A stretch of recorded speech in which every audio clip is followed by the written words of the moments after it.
سلام، مرسی که کانال ما رو نگاه میکنید. امروز اومدیم منطقه اولا به فاصله 40-45 دقیقه از ازمیر هست. این منطقه یک منطقه کاملا ساحلیه و اکثر فضاها ویلایی، اسکله داره، لیمان برای پارک قایق‌های تفریحی، برای کسایی که کار ماهیگیری میکنن هم یک فضای خاص خودشو داره. رستوران هایی که اینجا هستن که دقیقا مستقیما ماهیایی که از دریا گرفته میشه برای غذاهای دریایی اینجا سرو میکنن. یه سری فضاهای گشتنی و تفریحی داره. بریم در ادامه چند تا اسلاید و چند تا ویدیو از این فضاها ببینیم. بقیه اطلاعات رو در ادامه براتون توضیح خواهم داد.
منطقه اولا میشه گفتش که تقریبا مثل شمال خودمون میمونه توی ایران.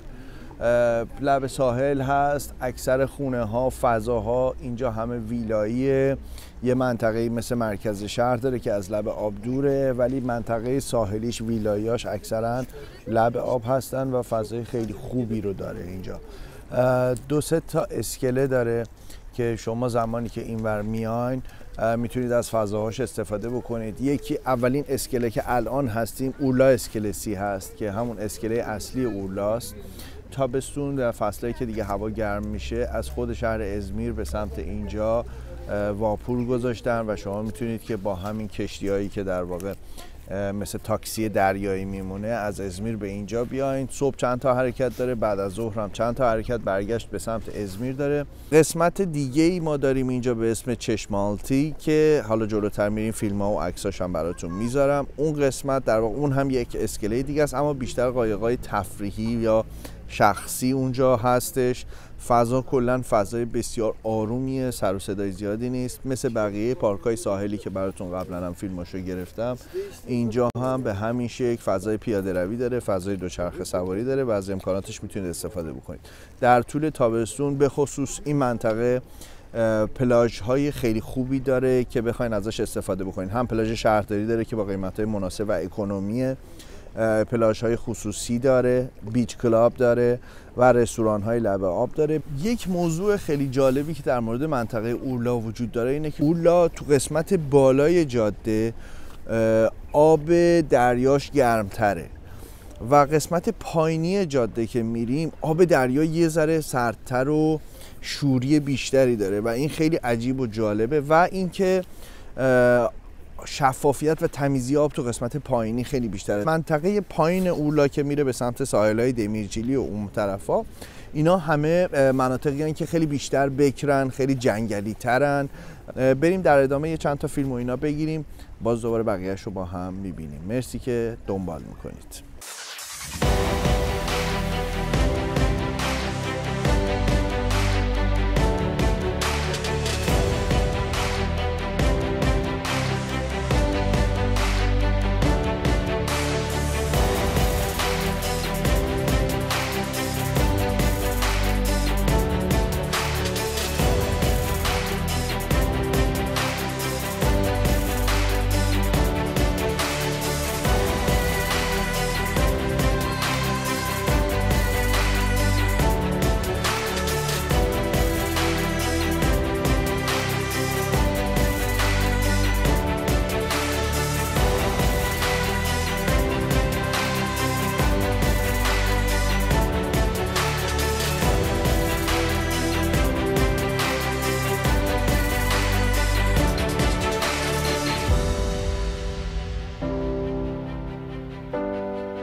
خب میبینید که فضای اینجا خیلی خلوت و خوبه. البته که الان هنوز فصل گرم شروع نشده، اما فصل گرم هم که شروع بشه هیچ تفاوتی ایجاد نمیکنه، به خاطر اینکه همینجوری فضای کافی برای پیاده روی و شنا و اینها هست.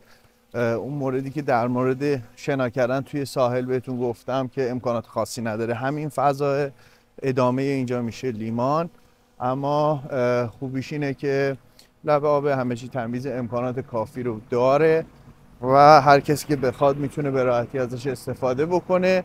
یه سری حالت اسکلتور هم هست که پشت منم دیدین توی مسیر، الان هم جلوتر بهش میرسیم.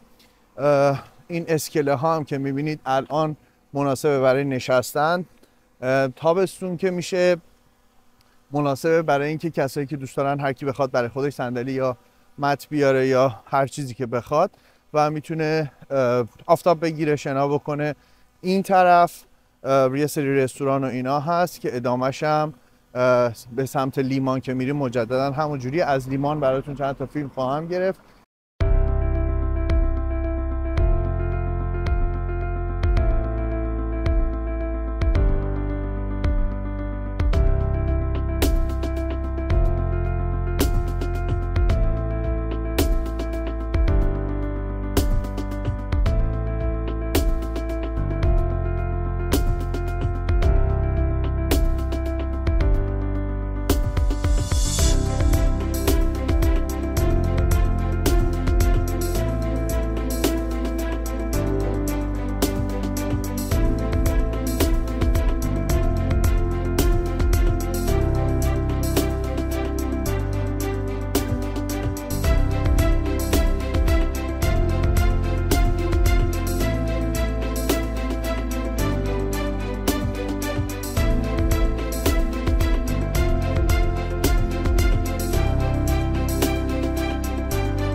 اولا یک منطقه‌ایه که اگر برای سکونت میخواین انتخاب بکنید بسیار جای آروم و خوب و تقریبا میشه گفت مثل شماله و تفاوتش با بقیه مناطق شهری اینه که اینجا ساختمون بلندی وجود نداره. همه اکثر خونه ها میشه گفت 90-95% خونه ها ویلایی هستن. یه مقداری نسبت به امکانات شهری یه حدود کوچیکی دوره، یعنی اگر مرکز خریدی بخواین باشه حتما باید برگردیم به ازمیر، یا فروشگاه های مواد غذایی، لوازم خونگی، چیزای اینجوری بخواین که مقیاس بزرگتری داشته باشه باید حتما برگردین ازمیر. توی این منطقه پیدا نمیشه، اما خب سکوت و آرامشش قابل مقایسه با هیچ چیز نیست. دریای بسیار خوبی داره. خیلی ممنونم که ویدیو من رو نگاه میکنید. مرسی که کانال ما رو سابسکرایب میکنید. لطفا برای دوستاتون هم بفرستید ویدیوهای ما رو و لطفا ویدیوهای ما رو شیر کنید. ممنون از همه حمایتاتون. امیدوارم که ویدیوهای بعدی رو بتونیم با کیفیت بهتر و محتوای بیشتری براتون تولید بکنیم. متشکرم.